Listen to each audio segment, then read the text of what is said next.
কলিয়াবৰত ব্লক কংগ্ৰেছৰ উদ্যোগত অনুষ্ঠিত বিষয়ববীয়া সন্মিলনত উপস্থিত নগাঁও জিলা কংগ্ৰেছৰ সভানেত্ৰী ৰুদুমণি বৰা।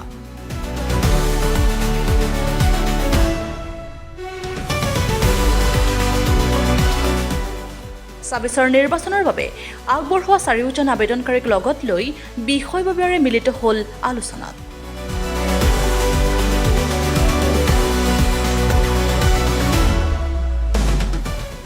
যোনেই টিকট নাপাওক কিয় সকলোৱে হাতত হাত ধৰি অগপক কলিয়াবৰৰ পৰা উৎখাত কৰাৰ ললে সংকল্প।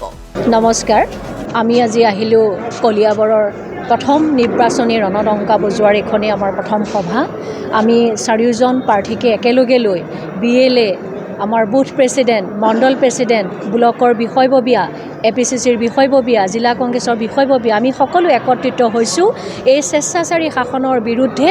আমাৰ সন্মানীয় APCCৰ সভাপতি গৌৰৱ গগৈ ডাঙৰীয়াৰ আদৰ্শৰে অনুপ্ৰাণিত হৈ আমি বৰ অসম গঢ়াৰ যি মানস তেখেতৰ, সেই হাতে হাত ধৰি আমি সকলো একত্ৰিত হৈ বিৰোধীৰ অপশক্তিক উৎখাত কৰি কলিয়াবৰৰ পৰাই আমাৰ তেখেতে প্ৰতিনিধিত্ব কৰি থৈ যোৱা তেখেতৰ বুকৰ আমঠু কলিয়াবৰৰ পৰাই আমি এই ৰণডংকা বজাই আৰু এই স্বেচ্ছাচাৰী শাসনৰ উৎখাত কৰি BJP চৰকাৰ উৎখাত কৰি আমি কংগ্ৰেছ দলৰ সুশাসন যাতে প্ৰতিষ্ঠিত কৰিব পাৰোঁ, তাৰে আমি প্ৰয়াস লৈ আজি প্ৰথম খোজ, প্ৰথম যাত্ৰাৰ প্ৰথম আৰম্ভণি আমাৰ।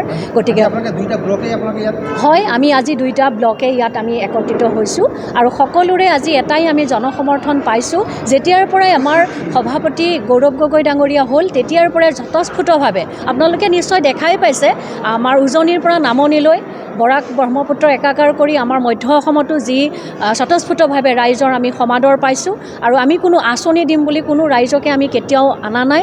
গতিকে সকলো স্বতঃস্ফূৰ্তভাৱে ওলাই আহিছে, তেওঁলোকৰ আশীৰ্বাদ আমি শিৰত লৈ এইবাৰ আমি চৰকাৰ গঠন কৰাৰ পথত আমি এখোজ আগুৱাই গৈছোঁ।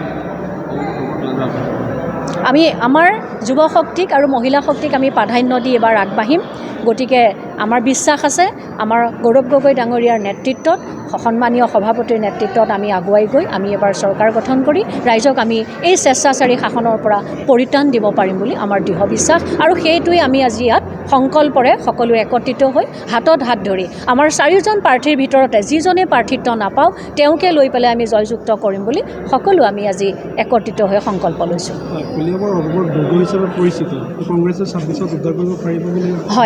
হয়, সেইটো হয়, কলিয়াবৰ অগপৰ দুৰ্গ। কিন্তু এটা কথা চাব, সদায় মানুহক টেঙা আম বেছি থাকিব নোৱাৰে, কাৰণ তেখেতৰ যিটো জনপ্ৰতিষ্ঠান বিৰোধী ঢৌ তেখেতৰ বিৰুদ্ধে আছে আমি পাইছোঁ। গতিকে সেইখিনি আমি মূলতঃ ৰাইজৰ ওচৰলৈ আমি সেইখিনিকে লৈ যাম। তেখেত স্বাস্থ্যমন্ত্ৰী থাকি স্বাস্থ্যৰ ক্ষেত্ৰত কিনো পৰিৱৰ্তন কৰিলে আমি সেইটোও দেখা পালোঁ, আৰু তেওঁ কেবিনেট মন্ত্ৰী হিচাপে তেখেতে কি কৰিলে, আমাৰ জনবিন্যাসটো যিটো আমাৰ এই কলিয়াবৰ সমষ্টিৰ জনবিন্যাস সেইটোৱেই তেখেতে কলুষিত কৰিলে। গতিকে মই আৰু ভাঙি নকওঁ, নিশ্চয়কৈ এইটো বুজি পাইছে আপোনালোকে কি কৰিলে আৰু কি হ'বলৈ গৈ আছে। আমি খাটি খোৱা খিলঞ্জীয়া অসমীয়াৰ নিৰাপত্তা নাইকিয়া কৰিছে। গতিকে জাতি মাটিৰ ভেটিৰ যি শ্লোগানেৰে তেওঁলোকে আমাক শাসন কৰিলে আৰু সময়ত কি কৰিছে, আমাক কিমান ধৰণে টৰ্চাৰ কৰিছে আপোনালোক সকলোৱে জ্ঞাত। গতিকে এই ক্ষেত্ৰত আমাৰ সকলো জনসাধাৰণে আজি তাৰিখত সজাগ আৰু সচেতন, আমি কাকো আৰু বেছিকৈ বুজাবলগীয়া নাই, প্ৰত্যেকেই ইয়াৰ পৰা পৰিত্ৰাণ বিচাৰিছে। গতিকে তেওঁলোকৰ কাৰ্যকাল শেষ হোৱাৰ পিছতে আপোনালোকে গম পাব, সকলো স্বতঃস্ফূৰ্তভাৱে ওলাই আহিব। এতিয়া তেওঁলোকে আঁচনিৰ মেৰপাকত ৰাখি কিছু মানুহক তেওঁলোকে, আমি যেতিয়াই সভা সমিতি পাতোঁ তেওঁলোকে তেতিয়াই আঁচনিৰ প্ৰলোভনেৰে তেওঁলোকে ব্যস্ত কৰি ৰাখে আমাৰ মানুহখিনিক। গতিকে আমি এইটো লৈ কেতিয়াও ভয় নকৰোঁ। আমি জানো বিৰোধী আমি দুৰ্বল বুলিও নাভাবোঁ, কিন্তু যিমানেই সবল নহওক আমিও কোনো গুণে নিজকে দুৰ্বল বুলি নাভাবোঁ। আমি সবলভাৱে আমিও প্ৰতিদ্বন্দ্বিতা আগবঢ়াম আৰু আমাৰ সম্পূৰ্ণ বিশ্বাস আছে আমাৰ মাজত সেইখিনি শক্তি আছে। আমি যাতে যুৱ শক্তিক আগুৱাই দি আমি আমাৰ কলিয়াবৰ দখল কৰিব পাৰিম। হয়, আজি কলিয়াবৰ বিধানসভা সমষ্টিৰ দুটা ব্লক, পশ্চিম কলিয়াবৰ আৰু পূব কলিয়াবৰৰ উদ্যোগত কৰ্মী সন্মিলন অনুষ্ঠিত হৈছিল। ইতিমধ্যে আমাৰ খন্তেক বিৰতি হৈছে।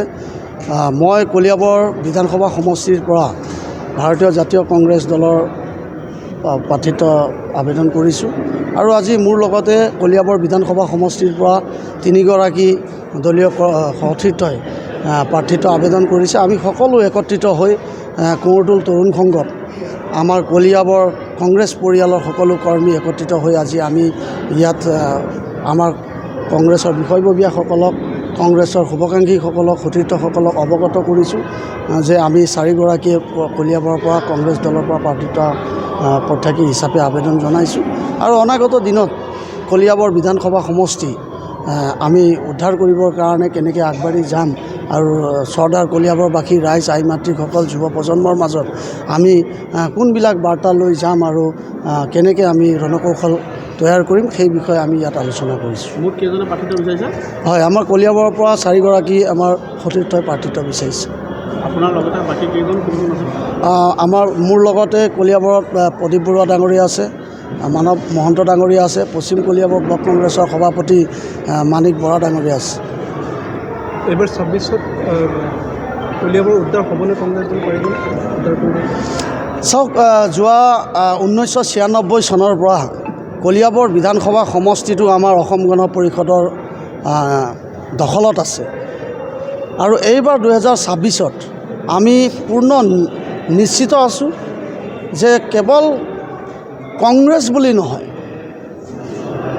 AGP, BJP অন্যান্য দলৰ কৰ্মীসকলো যোৱা 30টা বছৰত কিমান অসন্তুষ্ট হৈ আছে আৰু কলিয়াবৰৰ সৰ্বসাধাৰণ ৰাইজ বৰ্তমানৰ বিধায়কগৰাকী মন্ত্ৰীগৰাকীৰ কাম কাজক লৈ কিমান সন্তুষ্ট আছে অসন্তুষ্ট আছে সকলোৱে জানে। আৰু মোৰ পূৰ্ণ বিশ্বাস আছে যে এখন নতুন কলিয়াবৰ, এখন যুৱ কলিয়াবৰ গঢ়ি তুলিবৰ কাৰণে কলিয়াবৰৰ সকলো AGP, BJP, কংগ্ৰেছ কৰ্মীয়ে প্ৰাধান্যতা প্ৰদান কৰিব কলিয়াবৰ নতুনকৈ নিৰ্মাণ কৰা কথাটোত।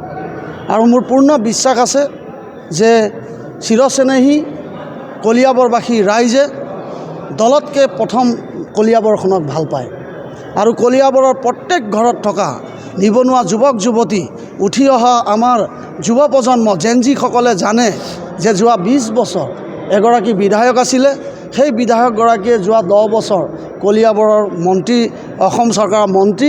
তেখেতে এই 10 বছৰত তেখেতে কলিয়াবৰৰ বাগান অঞ্চলৰ ৰাইজে হওক, পশ্চিমৰ ৰাইজে হওক, পূবৰ ৰাইজে হওক, তেওঁ কেনেধৰণৰ উন্নয়ন কৰিছে, যুৱ প্ৰজন্মৰ ক্ষেত্ৰত কি উন্নয়ন কৰিছে, আৰ্থ সামাজিক ভেটি নিৰ্মাণৰ ক্ষেত্ৰত কি ডেভেলপমেণ্ট কৰিছে, জীৱন ধাৰণৰ মানদণ্ড, কলিয়াবৰবাসী ৰাইজৰ জীৱন ধাৰণৰ মৌলিক মানদণ্ড উন্নত কৰাত বৰ্তমানৰ মন্ত্ৰীগৰাকীয়ে কেনেধৰণৰ